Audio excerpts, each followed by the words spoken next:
The thought process every 60 days for him is, will we land that next transaction? Hey, that next transaction has been coming to you for the last 10 years. But the question still is, will that next transaction come this year? Let me tell you a story about an interesting client of mine. His name is Iqbal. He's a dear friend and I've known him for over about 8 years now. The guy is in his early 50s and he's been through a recent separation. He's got 2 daughters. They're about 14 and 20 years old and he lives with them and he takes care of them. He runs an active, successful business that runs on a few but large transactions that takes place on services that he provides couple of times a year to his clientele. Iqbal is also somebody who's a very hands-on businessman. He needs to be involved in every detail on the business. It's very rare that he will outsource a decision to anybody else on his team. He runs a team of over 60 people that do the various crafts and skills that are required for his business to continue to grow. He's also the only salesman in his business. He's the only one that structures the deals with the big companies that require his services, and he then proceeds to pass this information and this requirement down to the rest of his team, and they make sure that this is all sorted out internally and the client is satisfied. The challenge for Iqbal, as I mentioned earlier, is Iqbal works on 3 or 4 large transactions a year. Iqbal does really well for himself. Given the fact that his needs in life are so limited and he's quite the minimalistic person, he still has about 3 or 4 times more than what he requires that his business generates for him. Having said that, the anxiety does not go away knowing that he still has enough. The thought process every 60 days for him is, will we land that next transaction?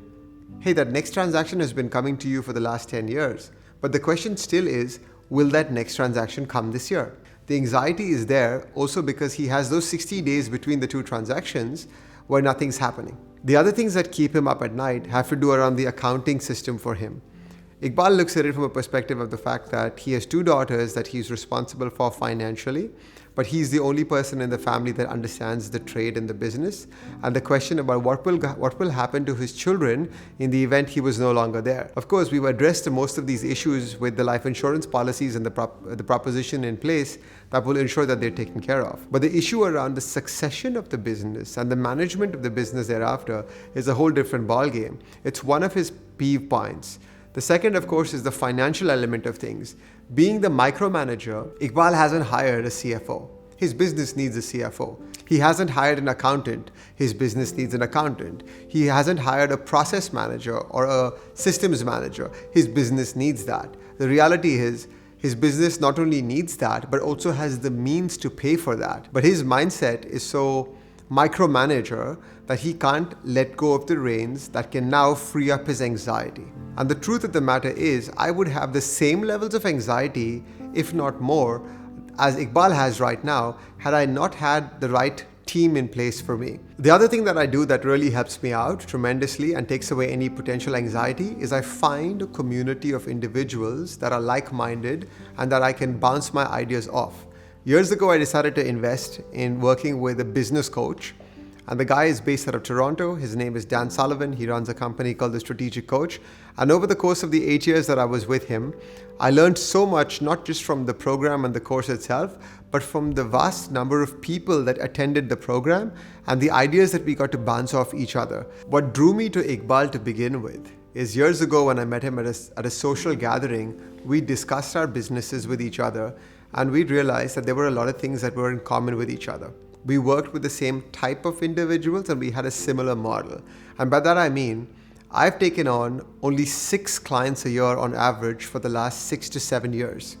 So the time that it takes me to complete one transaction could be anything between 2 to 6 months depending upon the complexities of the submission. So if I have to compare myself to Iqbal, and if I could switch over Iqbal to a new way of working, I would tell Iqbal, get yourself a CFO, get yourself a marketing team, get yourself the right support, and you focus on just what you do best, is meeting the extra 2 or 3 people. Instead of going to 3 transactions a year, bump it up to 6 and don't worry about the rest of it. My team follows a process or a strategy called unique ability. We stay within our unique ability.